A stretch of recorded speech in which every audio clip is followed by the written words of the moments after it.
Давам думата на Наталия Оско-Якаб, която сама ще се представи и нямам търпение да чуя нейната презентация. Заповядайте. Добрый день. So, if everyone is having their headphones, we would start with a quick video of the Valley of Arts Festival that I'm the director of. I just got inspired by the video, so like this you will see what I'm talking about.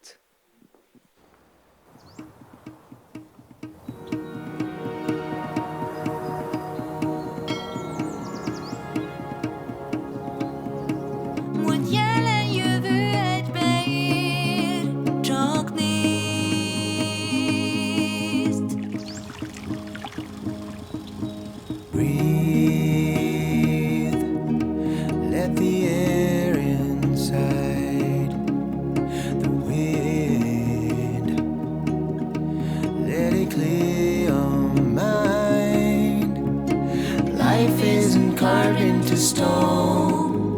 The future's a story untold. So follow me into the sun.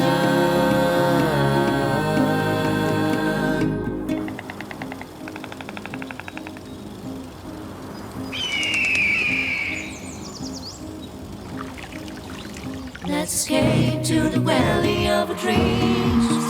There's a place under the stars for you and me.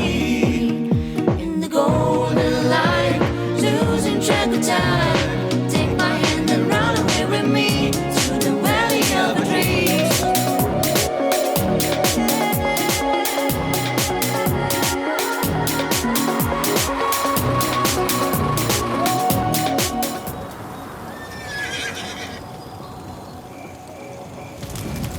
Let's escape to the valley of dreams. There's a place under the stars for you and me. In the golden light, losing track of time. Take my hand and run away with me to the valley of dreams. Valley of dreams.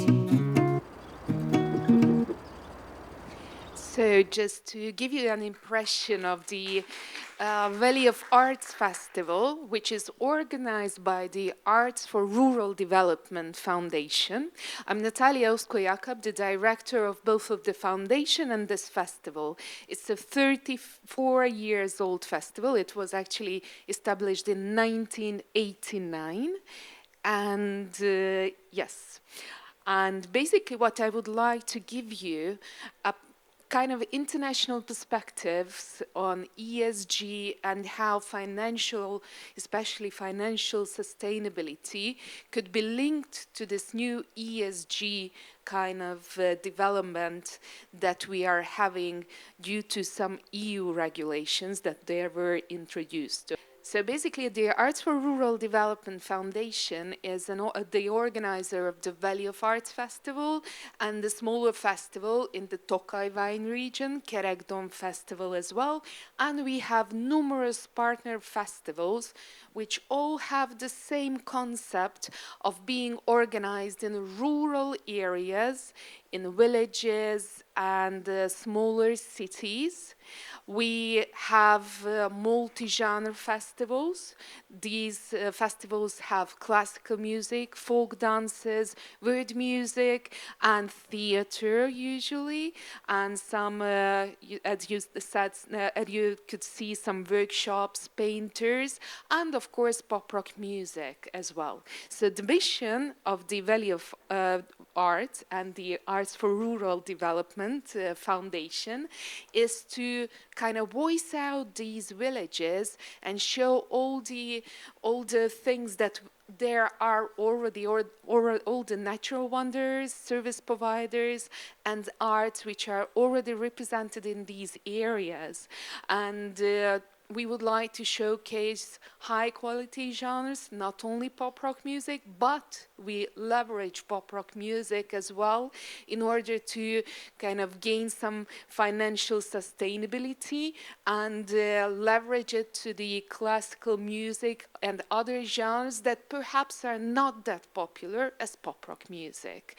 And we are also connecting to the innovation ecosystem and are in connection with some startups which give us some help then with data collection and other introduced solutions that then can help us marketing the festivals. So our flagship festival is the Valley of Arts Festival, which you saw the video about, and I will talk about a bit detailed in a few minutes.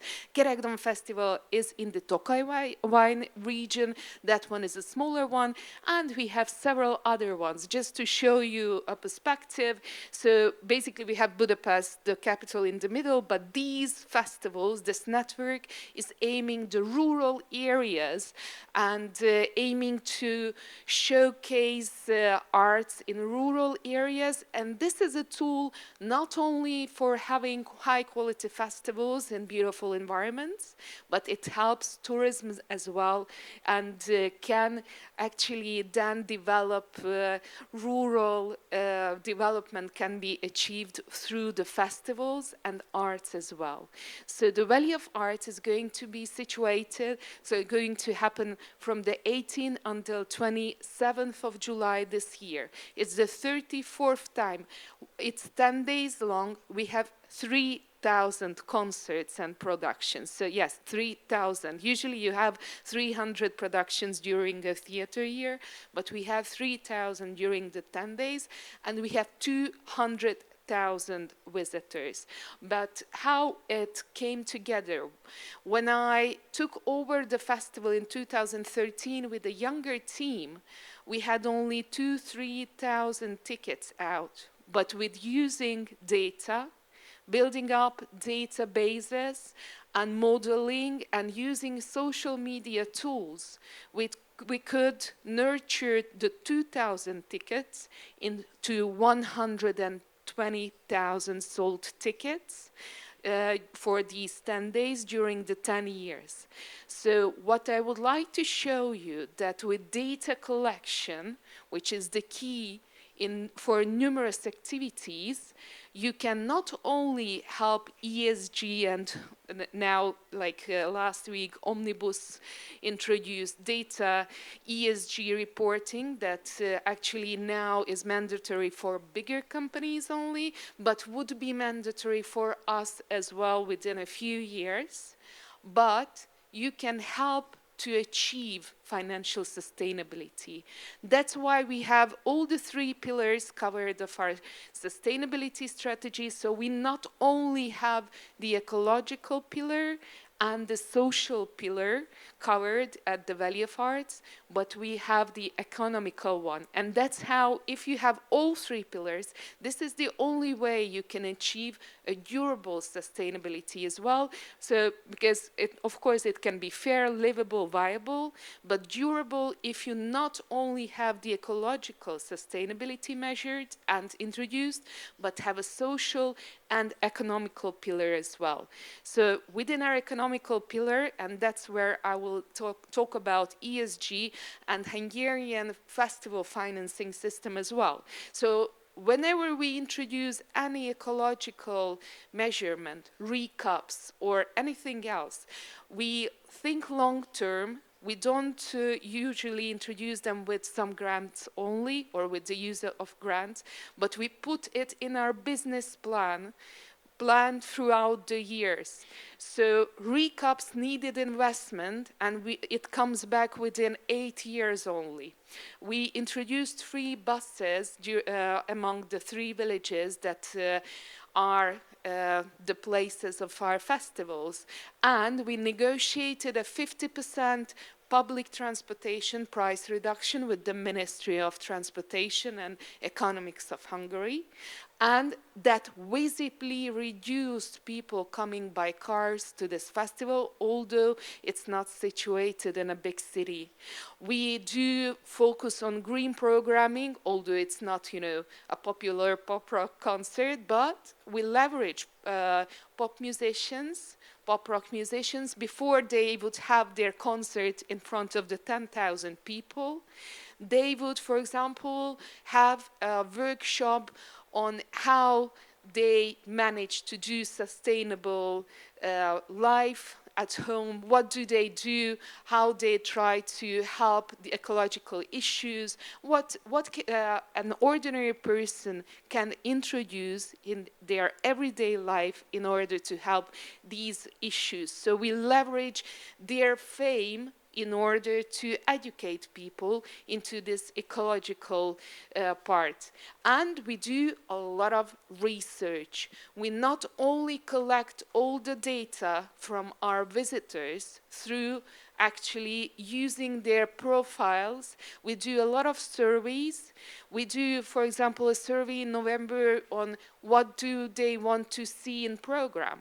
But that not only gives us insight and info on what they like, what genres they like, but as they are tick the box with the GDPR compliance, they're giving us a lot of data about themselves as well. I know a lot of things about my audience, where they live, who they are, how they prefer to buy their tickets, who they come with to my festival. And these are the databases that I've been building since 2013, giving the data back.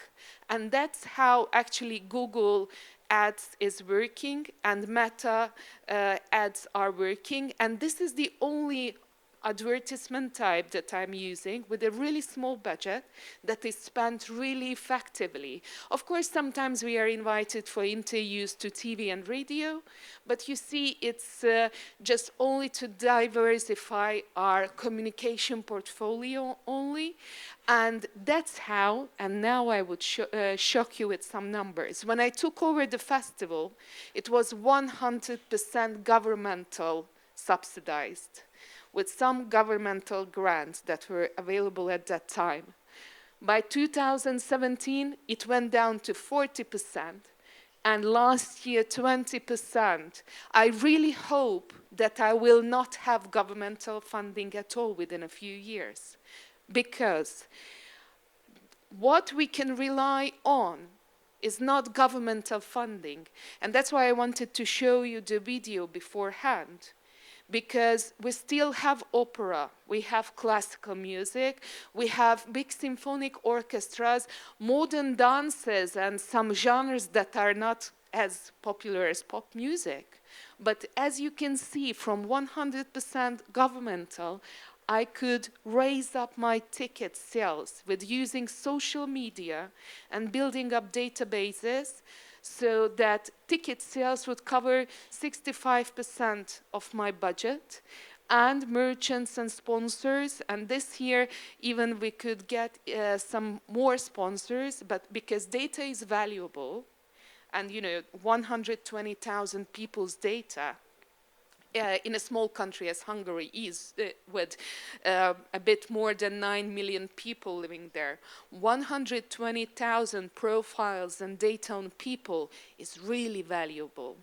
And sponsors are now kind of in line, coming to be in contact with us. So actually, that's what I really wanted to shock you with, because especially in those countries which kind of were close to the post-Soviet bloc, let's say, we have a really strange cultural financing system, let's admit. Most of the festivals and cultural institutions are 100% relying on governmental funding, governmental or municipality funding. But what it gives you, And that's what I would like to come to. If you think about it logically, there is a logic of a financial year of a country. You know, the budget of the country is introduced at the end of the year. They are voting for it, then adjusting it in January. By February, a ministry would know how much is their budget. Then usually cultural institutions and festivals would be sure about their financing by March, April only. So basically by April, you don't really know if you rely on on governmental funding or municipality funding, whether you would receive the funding, how much funding you would receive. And that's why I wanted to show, if you rely on the community, on your audience, and you can do so without compromising art, then you can waive this risk of not knowing about your funding. So basically, if you collect data, and we started collecting data 10 years ago in 2013 because we realized we don't have enough funding to buy a lot of advertisement for TV or radio. And we could see that social media converts into ticket sales really well. That's why we concentrated on building up these databases and feeding back always the data, finding the lookalike audiences on the internet, because with AI and all these tools, these systems would help you find and target those people that are not your ticket buyers yet. And that's how from 0% you can nurture it to 65 or 70% of ticket sales. And remember, it's always the same. And whenever I go to conferences, we always talk about the same. Why there is no long-term financing for several years? Because a governmental budget logic cannot allow this in any countries. So it's just how, when you vote for a country's budget, it works. So that's why it cannot work, and it doesn't work in any countries. So if you base your programming on municipality and governmental funding only, you have to see the risk of having an answer on your budget in April, May only, and perhaps you already have your festivals. Actually, that's why a lot of festivals are placed in summer, second half of the summer, or autumn only. But if you collect data, and now from next year, as there is this EU directive on ESG data reporting, a lot of sponsors would need us, because ESG is ecologic, social, and governance. And for the S, the in-between letter for us, there would have to have data on culture, data on cultural visitors, cultural financing, and some socially engaged programming that we can help them to introduce. So this is our moment, guys. Please approach sponsors, especially bigger companies who are now all about ESG reporting. And this is your moment. This is your moment to convince them that in order to strengthen the social part of their ESG reporting, but for that, of course, you have to have exact data. Please give them data, and that's why this is the moment where you can attract most of the sponsors. And apart from this, you can use all this data in order to attract audience. I would have to say as well that the Valley of Arts has really, really low prices. Actually, we are the lowest priced festival in Hungary still. We would like to stay accessible, but we are one of those who fight all those festivals who provide culture for free. Because we argue, if you provide free cultural activities to the audience, you cannot make them believe that we are all working here. That artists are not only there because they are just exhibitionists and they want to be on stage for free even. We have a lot of people behind the scenes as well that audience never sees. And if you don't put a ticket price to it, people don't value it. They would think that it's like just like our hobby, and they wouldn't value it. I would argue we have to have accessible prices, always kind of measured to the financial situation of our wider audience, but not having free activities. In a lot of because with free activities, then you're relying on governmental funding only. And let's admit, if you are relying on grants, whichever grant it is, EU grant or a governmental grant, it always have to have a target, a bit of agenda. Or you promote EU values, or you promote the municipality values. But if you would like to produce high quality, independent art, you have to rely on your audience and attract some sponsors that you can have meaningful relationships with. Not only like putting their logo everywhere and again commercialize your activities, but you give the data instead. So you trade your data and not your commercial appearance or genres that you represent. So that is why, my food for thought before lunch, and please approach me if you have some questions. So that's what I wanted to argue. This is the moment for the sponsorship, which is important. Cultural finances thing would be always shifted in the second half of the year. Yes, we have some ministry funding, but it's now shrinking drastically because, and I think it's the same with everyone's budget. But still, we have so many symphonic orchestras subsidized 100%, cultural institutions. Just imagine in Belgium, so like our Palace of Arts would receive 100% funding, a Beaux-Arts in Brussels would receive only 50%, and the Brooklyn Academy of Music in New York would receive 0%. There is no federal cultural funding.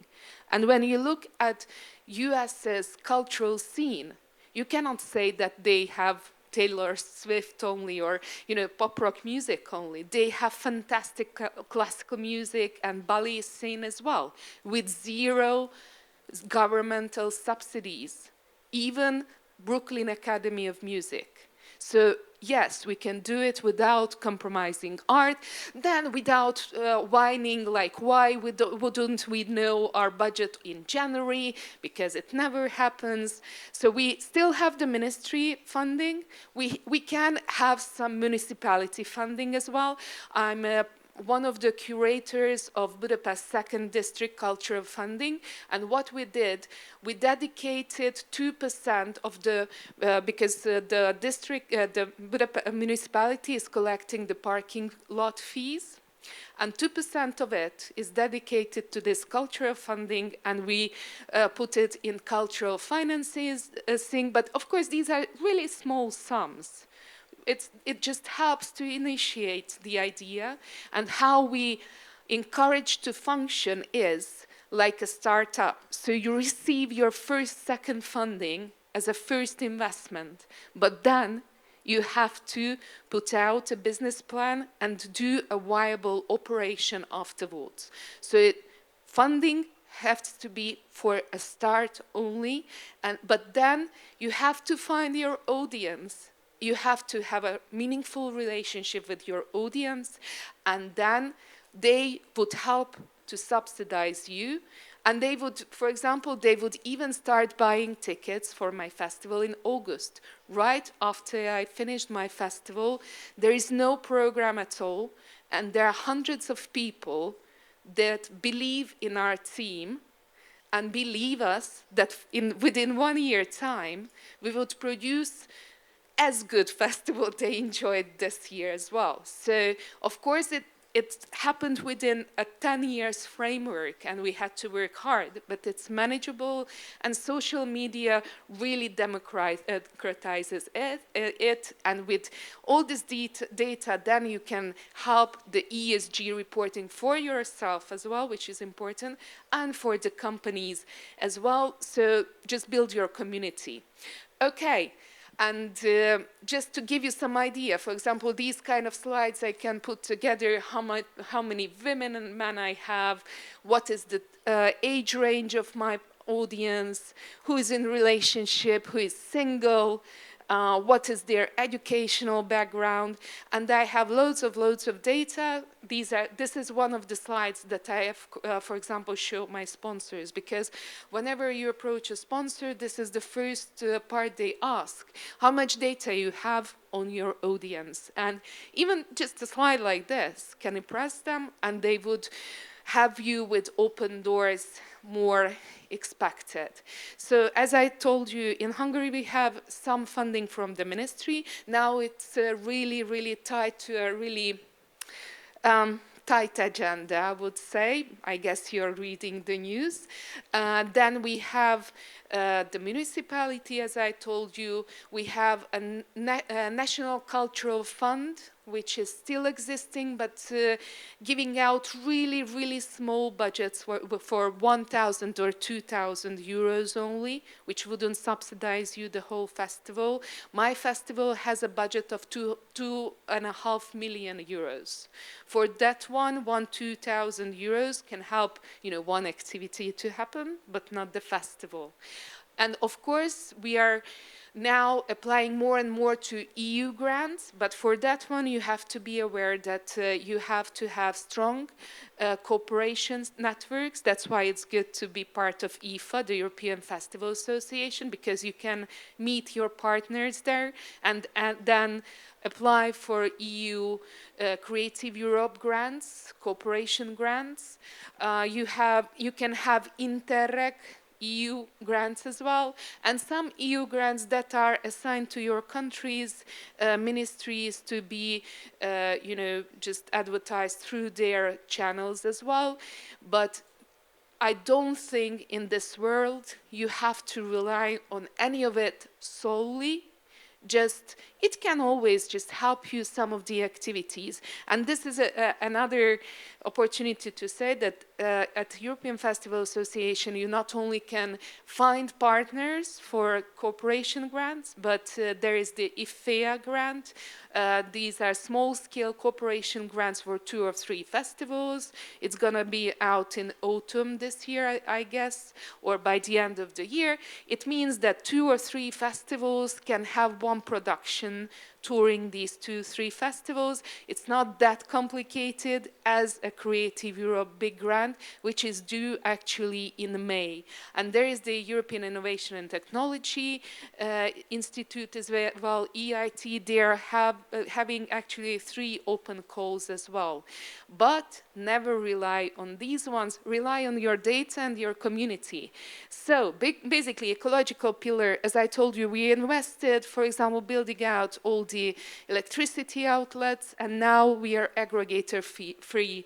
So the recaps, power supply, and we even built out the internet for the villagers to enjoy throughout the year, not only during the festival. And this is a shocking table. In 2018 was the year, last year we used the plastic cups. And from 2019, we started using the biodegradables and the recaps that the public brings you back, and you give back the money. And you see, we were constantly raising the number, increasing the number of our audience, and we came down from 49 tons of waste to 32 tons last year.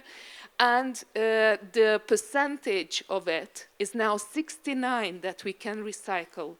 We not only collect the waste and recycle them, while collecting, but we have a special team with gloves, revisiting all the waste and taking out all the plastic and paper material and bringing it to the places where it can be reused. So this was a good way to go as well, but you can see it's again a lot of years went by, and we always happy to share knowledge on that.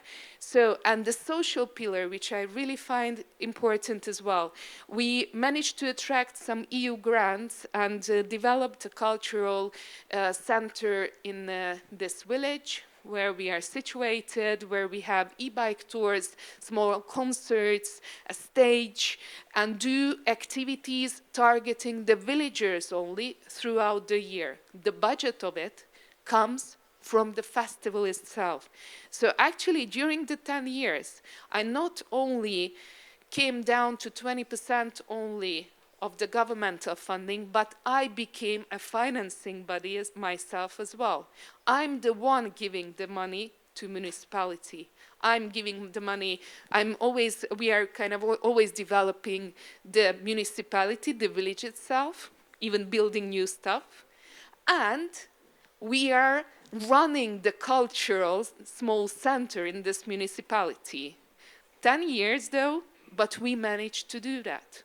And don't get me wrong, we are applying for all the grants that are out there. Municipality grants, ministry grants, whatever grants, EU grants, Visegrad, we have the Visegrad, sorry guys, you don't have, but we have for Visegrad country grants. We apply for everything. And we do the administration, we reach out, we make friends, and apply for everything in order to help some of the activities which are not that popular but costly. We can do such things. And like this, with this cultural center, now the villagers and the community which lives there totally gets it, why it's important to have this hassle of 10 days of loud music and 200,000 visitors instead of their 200 people that live in this village. And during the festival, this is the very place where we build a community. We have over 150 volunteers each year, and we are reaching out throughout 2 years to the volunteering community, to the community of our audience and collecting their data, and to the villagers itself. So we put a lot of work in social networking, that everyone is in line on what we are doing, why we are doing, and why we are coming together. So these are the 3 pillars that we revisited, and I just would like to encourage you just to take the opportunity of the ESG reporting moment, collect your data, and achieve financial sustainability and independence, and just produce independent and colorful and meaningful art. Thank you.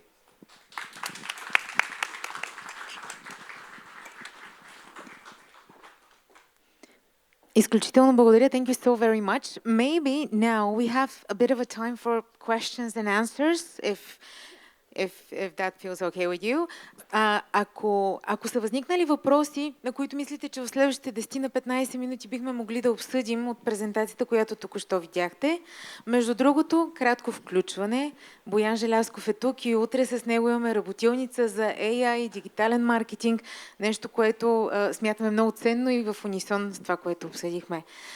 Дали на първо слушане, виждане, възникват въпроси от ваша страна, тъй като представеното е доста различно от това, което коментирахме в рамките на сутрешния ни панел. Само вдигнете ръка и аз ще ви подам микрофон, за да може да се чуваме достатъчно добре. Преди да започнем с първия въпрос, може би аз бих задала един. Колко е голям екипа, с който работите в последните 10 години? Тъй като това изглежда като доста сериозен обем от работа. Well, it's interesting. When I started off in 2013, I was the team. It was just me. Now we have a team of 10 people that I can pay throughout the year.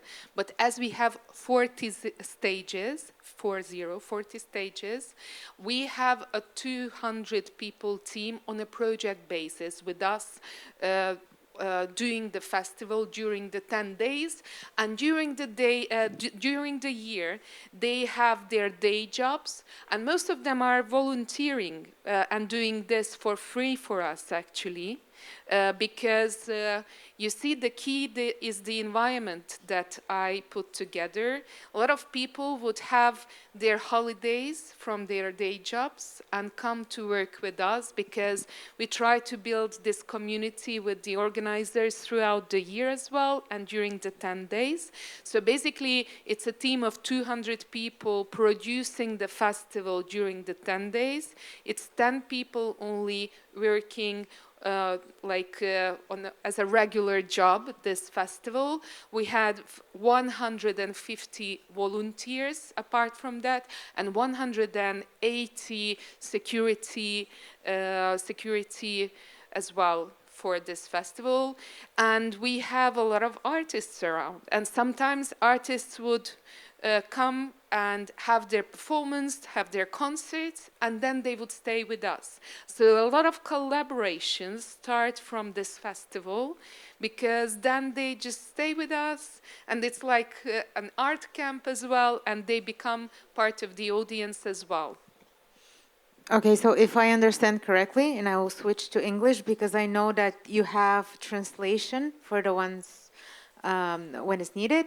So volunteers, they're quite crucial for you. I just wanted to mention that we also have volunteers today, but the number you're saying is quite big. So do people just see how amazing this thing is, and they just tend to say, well, I'll spend my free time doing this for them? Yes, and the I artists? think we are with Bulgaria and Hungary. We belonged to the similar historic currencies, let's say until the 90s.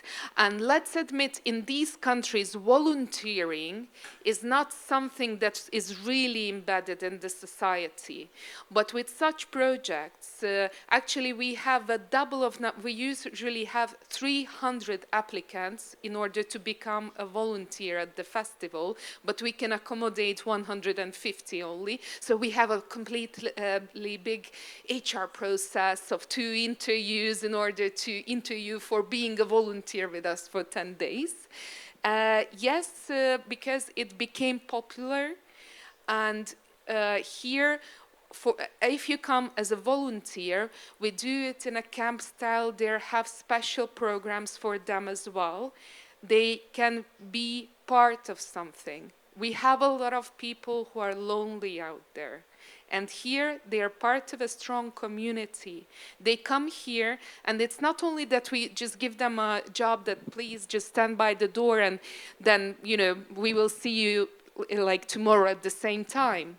But they have a complete programming for themselves as the volunteering package only as well. So we have now a lot of couples who came came to life because of this volunteering program. A lot of people would find their friends here, and there would come there. We have, for example, a volunteer who's been with us for 8 years now. So it's a matter of how you structure your volunteering program, how you structure your organizational team.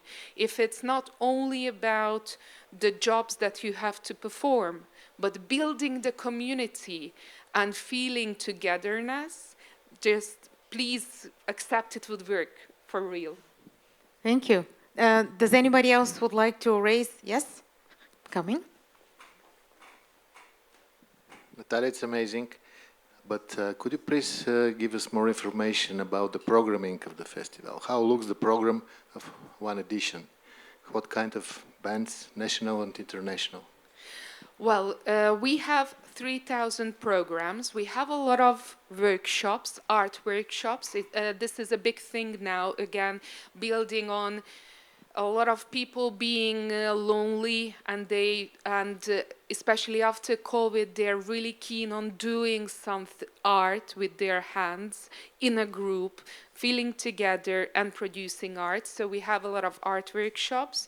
We have 3 literary stages. you would find poets or poem writing workshops as well. So we have basically all the literature, folk dances, word music, and pop rock music and theater scene represented at the Valley of Arts. We have 3 theater stages as well. We have a new circus stage with, for example, perhaps you know the Palace of Arts, MUPA's Recirkel. Perhaps they came to tour here. They are touring internationally. So the new circus, which combines modern dances, a modern dance genre with aerial elements, that one is represented. We have films. We have, for example, panel discussions with film critics. We have all the bigger pop rock scene of Hungary, which would have bands who would have concerts in big stadiums. They would come to our festival as well. This year we have some international acts. Usually we have a strong relationship with every embassy and cultural institute represented in Hungary, so we would always have a Polish band, a Slovakian band, Austrian band. As we are doing EU projects as well, so we run, for example, we are a coordinator now of 2 EU projects. We are going to have Portuguese theater next year. We would have symphonic orchestras, or the Hungarian Opera House was last year with a big production with us. But we would have pop rock music as well. This year, it's, if you know, Franz Ferdinand is coming. We had Morcsiba, but we wouldn't put the international names on the big stage, pop rock music-wise. We would use the international element to have it out, because we have 3 jazz stages as well. Then you have a place where you can learn how to do folk dancing. Every day there is the different areas folk dance being taught in the afternoon, and it's really quite funny because the folk dances stage is close to the pop rock music stage. So people in the afternoon would learn folk dances, even those ones who are, I don't know, would never do that in their city back in Budapest. They would never think of going to a folk dance place, but because they still have some time before the pop rock concert, they would, okay, let's do this, or let's go to a classical music concert. Then they go to the pop rock music concert, and then afterwards, like after midnight, they end up, of course, in a drunk sometimes position, but end up dancing folk dances, which they would have never done otherwise. So there is a great synergy in between all these genres represented at one place, and people tend to try a lot of genres that they wouldn't try otherwise, even though they would live in a city where there are cultural institutions provided. And we have 300 programs one day on the 40 stages. But if you divide the 40 stages with the 300 programs, so it's 2, 3, 4 programs per stage per day, so then it comes to the realistic number. I'm sorry, but when you say stages, can you clarify what do you mean? Like a stage like this one? Do you mean an open space? Do you mean when you say stage, what the stage means to you? Okay, it can be a circus stand for a new circus. It can be a church for classical music. It can be an open space, a yard, where in the green area people would sit open air. It would be one stage where 10,000 people would be enjoying a pop rock concert as well. So we always count everything one, even that one which accommodates 100 people and one which is 10,000 people. So it's, yes, of course, it's not 40, 10,000 people stages, yes. But you see, that's what we operate with. We always dedicate accordingly the spaces on how popular those genres are. So you always feel cozy and intimate with the artists as well. And as I told you, artists tend to stay with us. And the funny thing is, we don't have the distances, we don't have backstages, so artists would come down to have a beer with you afterwards. And it's a value that we would like to keep as well, not to keep artists and the audience apart. Yes, a question? Hi. I would like to ask, how do you secure the accommodation of your artists in that small village? We don't accommodate artists, we send Okay. them back to cities. Okay.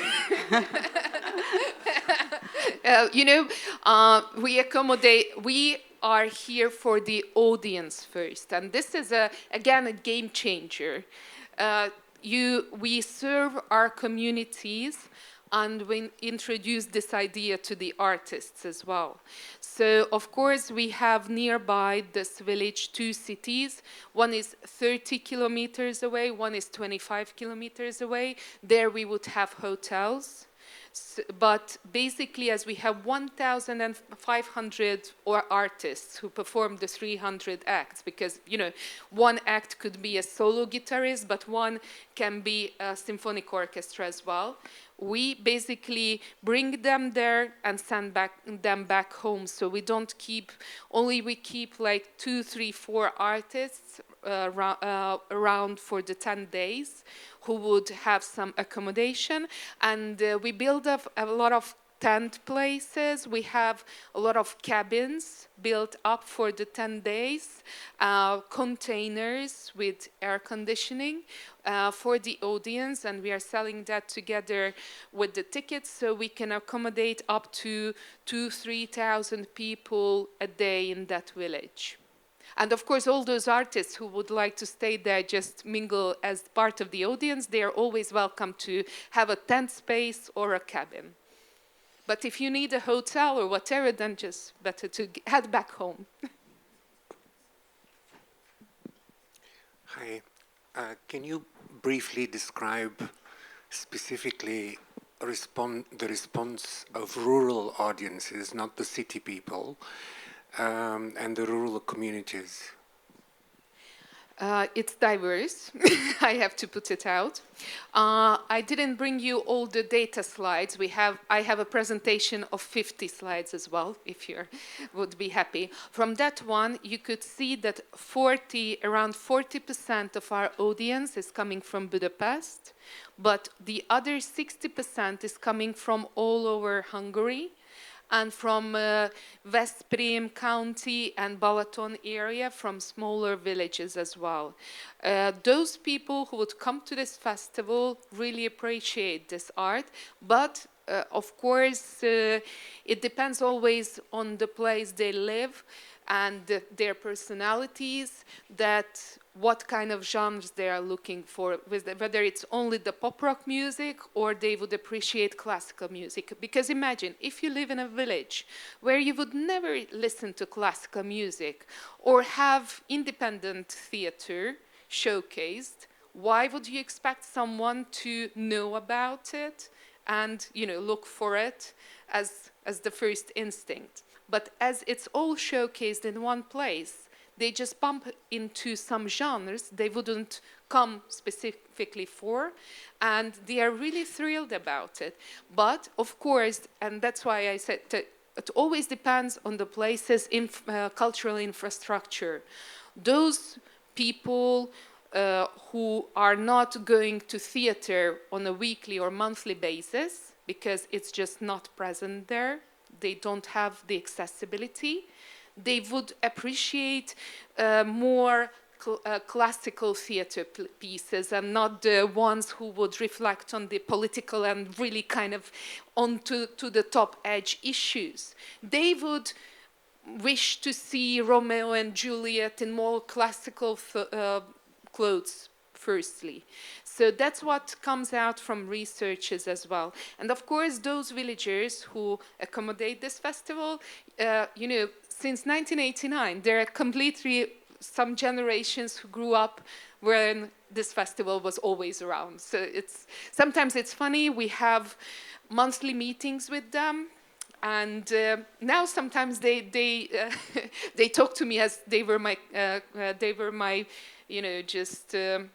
They would order me, I would like to have that band, this band, whatever. So they really feel comfortable with the festival. They sense the ownership. So sometimes I really try to accommodate their things they're asking for as well, and educate them. Because in the cultural center, I feature like quality genres. Of course, this is not something they would firstly ask for, because we opened the cultural center in 2020 only. Before that, they didn't have the opportunity to go to see literature, theater pieces, or classical music that much. And firstly, it was a big struggle. They didn't understand it, so that's why my colleague's one day's duty is to go around and talk to people directly and talk about what's going to be next Saturday in the cultural center. So it's a really hard work to convince them that please try classical music. It's going to be good for you. And we have success stories. And I know it's micromanaged and it works now in a micro level. But I claim that with a good structure, we could do a better system of it. Hello.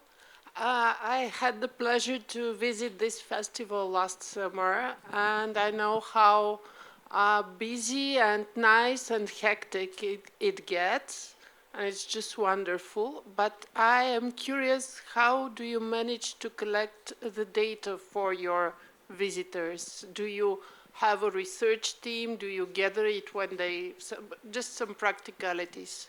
Thank you. The practical side, you really have to do your job, and for meta tools, which is Facebook, Instagram, you have to employ one person, and that person always have to learn.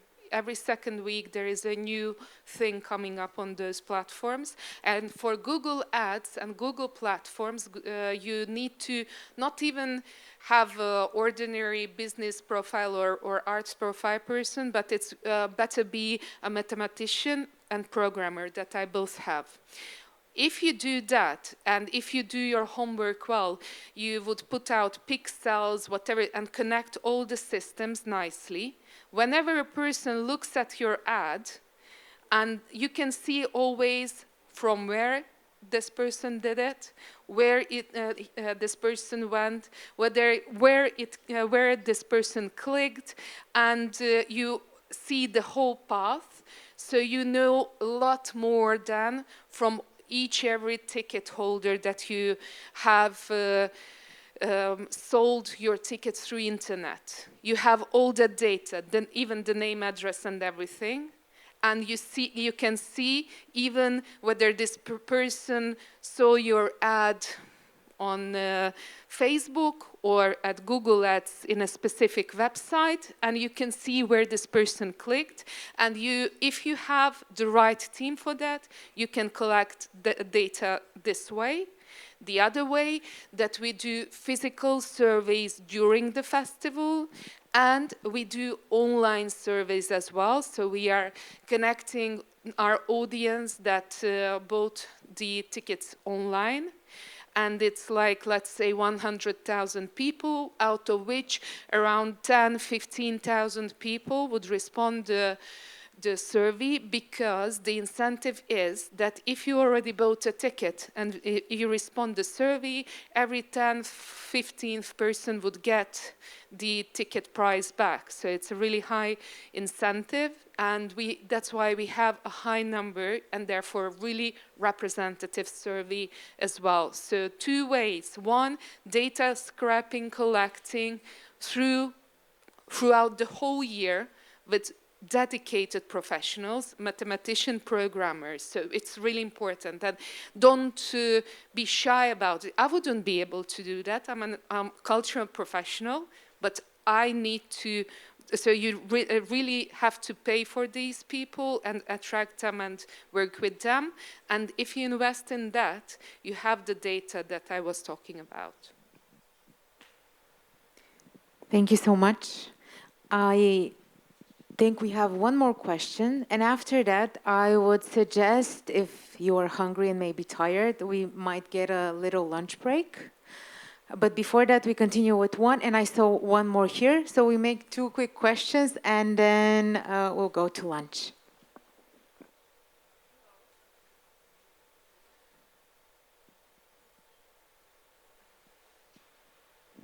Ако желаете, може да задавате въпросите си на български, тъй като има превод, който може да бъде направен симултанно.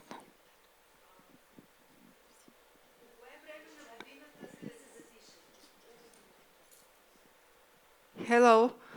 In which time of the year happens the festival? You said a few times festival, but these are many festivals. When all these 40 stages they work? During the 10 days in July. During the 10 days in July, in between 18th to 27th. So all activities happen one at the same time? Yes. Thank you. So it's overwhelming, yeah, I know. And of course, a person when buys a daily ticket, and there are 300 programs, this person cannot visit all the programs. But that's how we keep, despite the 20,000 daily visitors, that's how you would never feel it's that crowded in the spaces, because you would end up in a workshop with 20 people only, or a theater piece with 200 people only, or a classical music solo cellist with 100 people. So we have the 40 smaller stages in order to have intimate artistic kind of immerse experience, and not only the 10,000 people stage. That one is only one that we have. The two main pop rock concerts in the evening. I'm not particularly, so that I wouldn't say is the main activity. We have 19 or 20 big concerts during the 10 days, so two big 10,000 people concerts, but the main thought is about the 39 other stages. Yes? Благодаря, Наталия, за прекрасната презентация и за всичко, което не разказахте.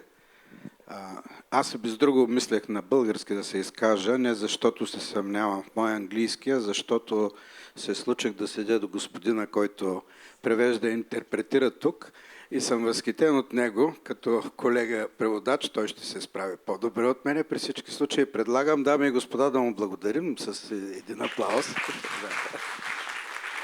И така, имам един въпрос, който се състои от 3 части. Шегувам се, разбира се, 3 мънички въпроса. Първо, просто от любопитство, Rural има ли връзка с Европейската оперативна програма за подпомагане на селските региони? Дали ползвате някакво финансиране от там? Добре. Втория ми общ въпрос е... Каква е картината в Унгария, като се измерима с България страна? Научиха ли се хората да плащат за култура, като изключваме вашия фестивал? Или разчитат на безплатни фестивали и културни събития? No, it's people really appreciate and pay for art, and we have more free activities. You see, on not that valuable genres, usually there are more free concerts connected to elections. When there is a run for elections, every city and village would have a free concert, but usually these are TV show celebrities, playback concerts, really basic and low quality thing. So that's why our lobby organizations, professional opinion is that you have to pay for art. Usually we don't have that much of free quality genre art available, and people are really willing to it. And you see there is another revolution in this as well, as governmental funding becomes scarce. And independent, not government-related theater would not receive funding now for a couple of years.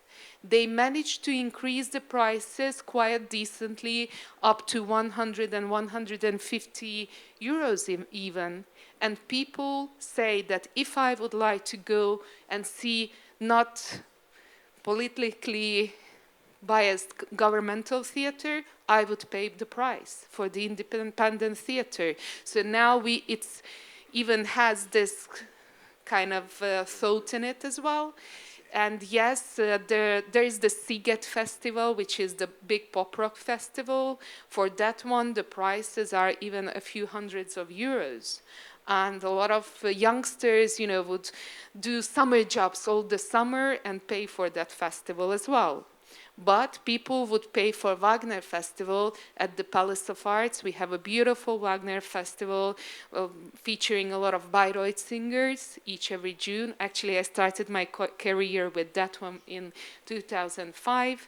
And people are willing to pay a normal international Wagner Festival price that you would pay in Valencia or in Tokyo, because you see the Bayreuth singers.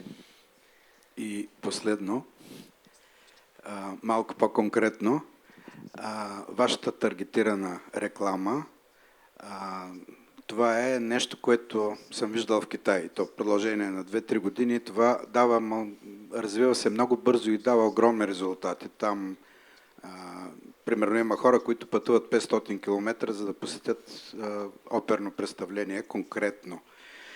Тъй като ние в момента в нашата община разработваме една голяма дигитална платформа за популяризиране и за информиране за културните събития, тя ще има и техническа част, която ние ще използваме за организация на събитията, за връзка с други организатори и изпълнители, хората, които създават културния продукт.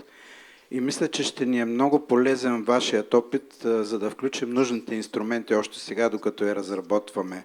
Дали можем да разчитаме на вашето съдействие с този огромен опит, да не дадете конкретна информация? Пък дори ви предлагам, може да напишете един кратък наръчник, който ще е полезен на абсолютно всички от Европейската фестивална асоциация. Благодаря ви. Thank you very much. Actually, we are working on similar. One of our EU projects is on audience development. So that one is going to have a toolkit out in November, December, something like that.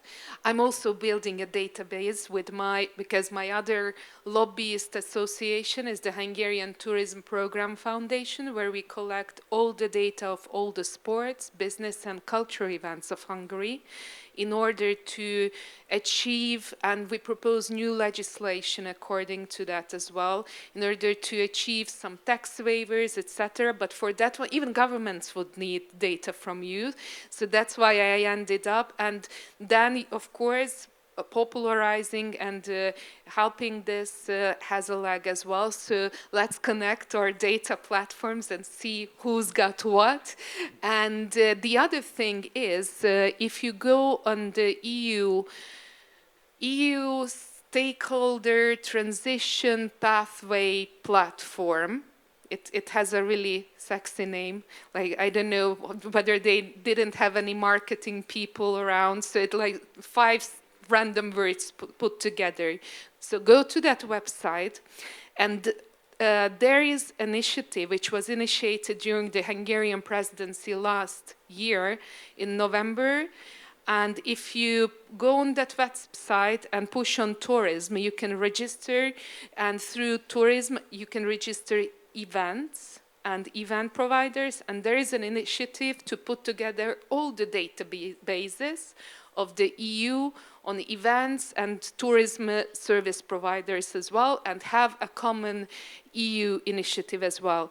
Third thing, that our Hungarian tourism program foundation, backed up with the legislation, has all the data on bigger events because it's mandatory to report them. It's mandatory to report all the hotel data, all the restaurant data, and all the data of zoos, museums, spas, and larger events, which are about 1,000 people.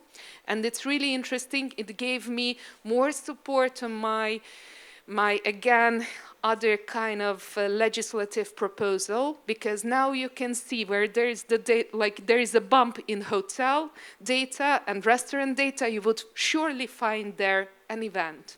So therefore, we are arguing and claiming that we have to even have a support, not in cultural-wise, which can be politicized in a way that whether you like that genre, support that genre, whatever, but as a normal business, which has effect on other businesses. As we generate GDP and as we generate further activities and income for further sectors such as hotel and restaurant and other service providers, therefore we claim that we have to be eligible even on the EU level Horizon kind of EU grant schemes, not only Creative Europe, but Horizon ones, and normal subsidies, which is now really, for example, it's popular in Hungary to have subsidies for startups, but from the Ministry of Economy. I claim that we would have the right to have access to those funds as well, because we have impact as well. Thank you so much, Natalia. I would say applause. Thank you.